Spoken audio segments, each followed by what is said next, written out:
Let's head to Tamaulipas. U.S. Customs and Border Protection agents arrested Angélica N, a public prosecutor from Tamaulipas. Her partner was also taken into custody. At 9:43 a.m. on Friday, May 2, 2025, the air over South Texas already hovered above 80 degrees, and a thin line of late-model sedans idled on the outbound lanes of the Brownsville-Matamoros International Bridge. Customs and Border Protection agents, working what they assumed would be an ordinary start-of-week shift, watched a dark blue Nissan Sentra inch towards the inspection canopy. The engine pinged impatiently. Two travelers, one woman in a crisp white blouse, one man in a sport-cut jacket, stared straight ahead, hands fixed to their knees, with the rigid discipline of nervous people practicing calm. The Nissan's Mexican plates flashed under the reader. The supervising officer, James J.J. Latimer, signaled with a forefinger, secondary inspection. Latimer asked the pair to exit. Body language gave them away. Dilated pupils, rapid breathing, a too-wide smile from the driver, and the woman's eyes darting toward her purse.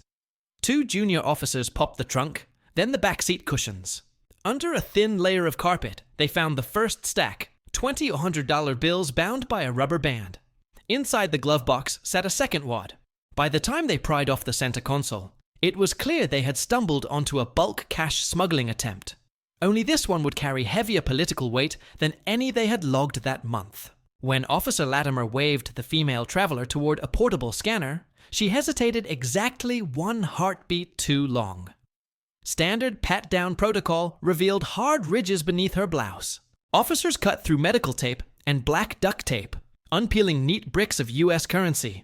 More than US $30,000 strapped to her torso and thighs, as if she were wearing a cash corset. "Do you know how much you're carrying today?" Latimer asked. The woman's answer was a whisper. "Enough to cause me problems." The scanner beeped again, a silver crucifix on a chain, thicker than costume jewelry. Inside the air-conditioned secondary office, the woman presented her identification with a practiced flick. Angélica N, public prosecutor, anti-kidnapping unit, Attorney General's Office of Tamaulipas. CBP text confirmed the hologram, the signature, the state seal, and then froze. Prosecutors from her unit liaise frequently with U.S. law enforcement on cross-border abduction cases. Latimer radioed headquarters. Homeland Security Investigations, HSI, was looped in minutes later. The man traveling with her, later identified as her boyfriend, sat handcuffed in a metal chair, eyes fixed on the linoleum. A final count would list US $184,000 in undeclared cash, the rough equivalent of 3 Texas teacher salaries, or a year's tuition at a top private college. Under U.S. Code, paragraph 5316, any amount over $10,000 must be reported on FinCEN Form 105. Concealing it can trigger felony charges under paragraph 53, punishable by up to 5 years in federal prison. CBP's Brownsville port averages dozens of bulk cash seizures yearly, but seldom from officials sworn to dismantle kidnapping rings. The bridge, historically favored by Gulf cartel couriers, now hosted what officers would remember as the Prosecutor bust. Technicians unscrewed the crucifix. Hidden inside, a micro SD card. Its encrypted files yielded grainy videos and voice-modulated audio. In one clip, a blurred figure counted stacks of pesos, muttering dates and GPS coordinates near San Fernando. Another recording captured a low growl. Those 4 were an example. Payment clears, or it happens again. Analysts flagged the material as potential proof-of-life evidence, a term that makes veteran agents' stomachs tighten. By late afternoon, Assistant U.S. Attorney Rebecca LaSalle in Houston's Southern District had drafted a provisional complaint for money laundering and bulk cash smuggling. HSI forwarded an urgent request for mutual legal assistance, NLAT, to Mexico City, seeking background on Angélica's open cases. At DHS headquarters, a deputy undersecretary asked for a situational brief. Why would a Mexican anti-kidnapping prosecutor carry cartel-style cash into Texas? Where was it headed? Banks in McAllen and San Antonio have long histories of being used as first-stop deposit points before funds vanish into shell companies in Nevada or Delaware. Across the river, the Attorney General of Tamaulipas, already battered by accusations of selective justice, issued no statement. No suspension, no press release, not even the usual boilerplate, "We are cooperating." Local reporters sensed a cover-up forming and pounced. Hashtags like Los Fiscalía Podrida, Rotten Prosecutor Office, and Morste Justicia Vendida, Justice for Sale, erupted on X Twitter.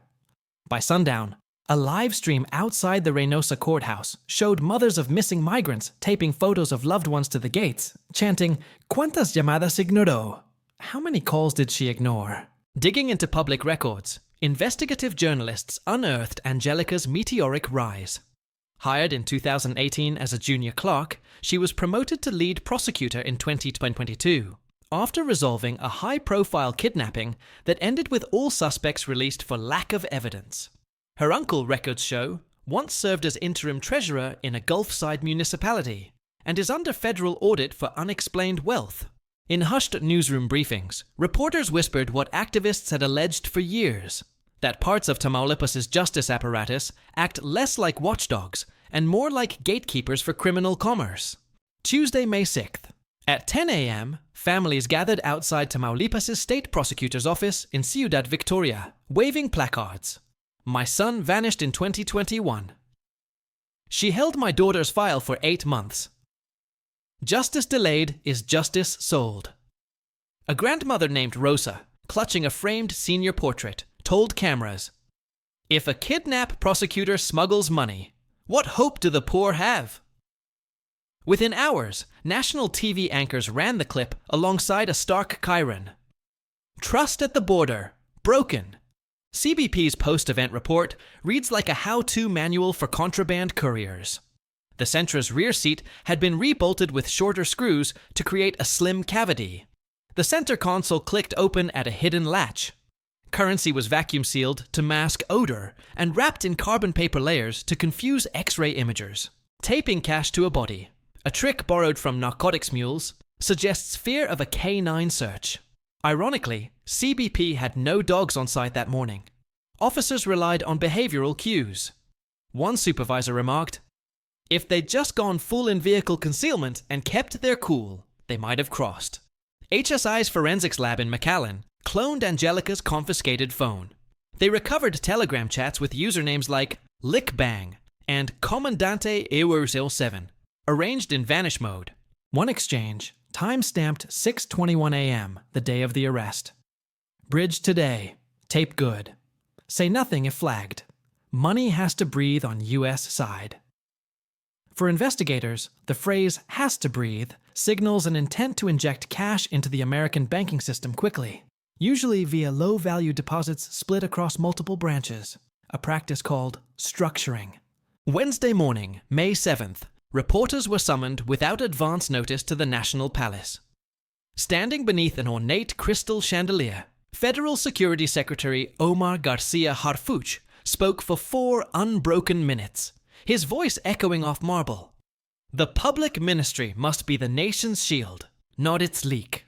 If prosecutors bankroll kidnappers, the nation will strike back." He outlined 2 immediate measures: a federal audit of every anti-kidnapping prosecutor in Tamaulipas, and a real-time data-sharing pipeline with U.S. Homeland Security. The message was both olive branch and warning: cooperate or be sidelined. Within 48 hours, Mexico's Financial Intelligence Unit, UIF, flagged 5.2 million pesos in deposits funneled through Oxxo convenience store accounts, PayPal proxies, and even Bitso crypto wallets, each linked to staffers inside Tamaulipas' Justice Ministry. Names ranged from mid-level clerks to a chauffeur whose declared salary barely topped minimum wage. In an emergency cabinet session, UIF Director Laura Rojas displayed a graphic: concentric rings showing officials in Matamoros, Reynosa, and Nuevo Laredo, circled by red arrows of suspicious transfers. President Claudia Sheinbaum, addressing a green tablecloth meeting in Guadalajara, announced, "If any arm of justice has rotted, we will amputate." Opposition legislators seized the moment. During a raucous Chamber of Deputies session, one representative waved a mock roll of duct tape, shouting, "This is your transparency," prompting security to intervene. U.S. Embassy staff in Mexico City fielded nonstop calls from Hill aides in Washington wanting updates. Could Tamaulipas' turmoil spill into Texas public safety concerns? By Friday, 2 Tamaulipas journalists who covered the scandal reported anonymous threats, screenshots of their children's school schedules sent via WhatsApp. Reporters Without Borders noted that Mexico ranked first worldwide in journalist murders for 3 consecutive years. Yet coverage continued, buoyed by U.S. outlets. The Dallas Morning News, Univision, even the New York Times' At War blog, eager to highlight cross-border corruption. American prosecutors are weighing whether to indict Angélica in the United States for money laundering, then extradite her back to Mexico on corruption charges. A reversible sequence made possible by a 2022 bilateral agreement aimed at dismantling transnational criminal organizations. Behind closed doors, a federal grand jury in Brownsville has begun hearing testimony. On the Mexican side, the Attorney General's office opened case file Fed-ASIDEF FECC 205, Trade 28125, eyeing charges of organized crime, bribery, and obstruction of justice. Lawyers quietly admit the bigger question is witness security. Who testifies against a system that signs their paychecks?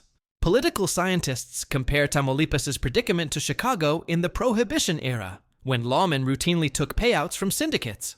But there's a darker twist. The victims here aren't speakeasy owners. They are abducted migrants, everyday commuters. Entire busloads vanished on lonely highways. A 2024 survey by Mexico's National Statistics Institute found that just 6% of Tamaulipas residents fully trust state prosecutors. After Angélica's arrest, that figure, pollsters predict, will plummet. Texas talk radio hosts seized on the story. One Laredo commentator asked, "If cartel cash walks over our bridges in the pockets of prosecutors, how safe are our communities?" Across the line, a Brownsville nonprofit that aids asylum seekers issued a statement. "We worry this scandal will paint every Mexican official as compromised and make legitimate cross-border cooperation harder. FBI liaison officers, juggling fentanyl interdictions, and human trafficking cases privately fear the same. Corruption on the Mexican side stalls joint operations that rescue hostages before they vanish deeper into cartel territory. Angélica N and her partner remain in a federal detention center outside Corpus Christi. Their first court appearance, scheduled for May 20th, will determine detention or bond. Prosecutors have hinted they may introduce the SD card's audio under a Rule 404B motion, framing it as evidence of motive and opportunity. Defense attorneys insist the cash is personal savings and the recordings deep fakes, arguments few analysts expect to fly. Yet the most daunting trial may unfold far from any U.S. courtroom. When details spill about who else pocketed cartel funds, pressure will mount for mass firings, new indictments, and perhaps a full overhaul of Tamaulipas' justice structures. Skeptics worry the momentum will stall once headlines fade. Optimists point to Harfouche's reputation for bulldog persistence. Somewhere between those poles lies the truth, and a nation's appetite for cleaning its own house. For now, the blue Nissan sits in a CBP impound warehouse, a silent exhibit of metal panels pried open and cash residue photographed for evidence. The duct tape that once held $30,000 to Angélica's skin is sealed in a biohazard bag. But the adhesive, figuratively speaking, still clings to Mexico's justice system. And in bold red letters at every South Texas port, the warning remains. It is legal to carry any amount of currency, but you must declare it. The rule is clear. The hard part, as both nations are learning, is enforcing it when the smugglers are the very people sworn to uphold the law.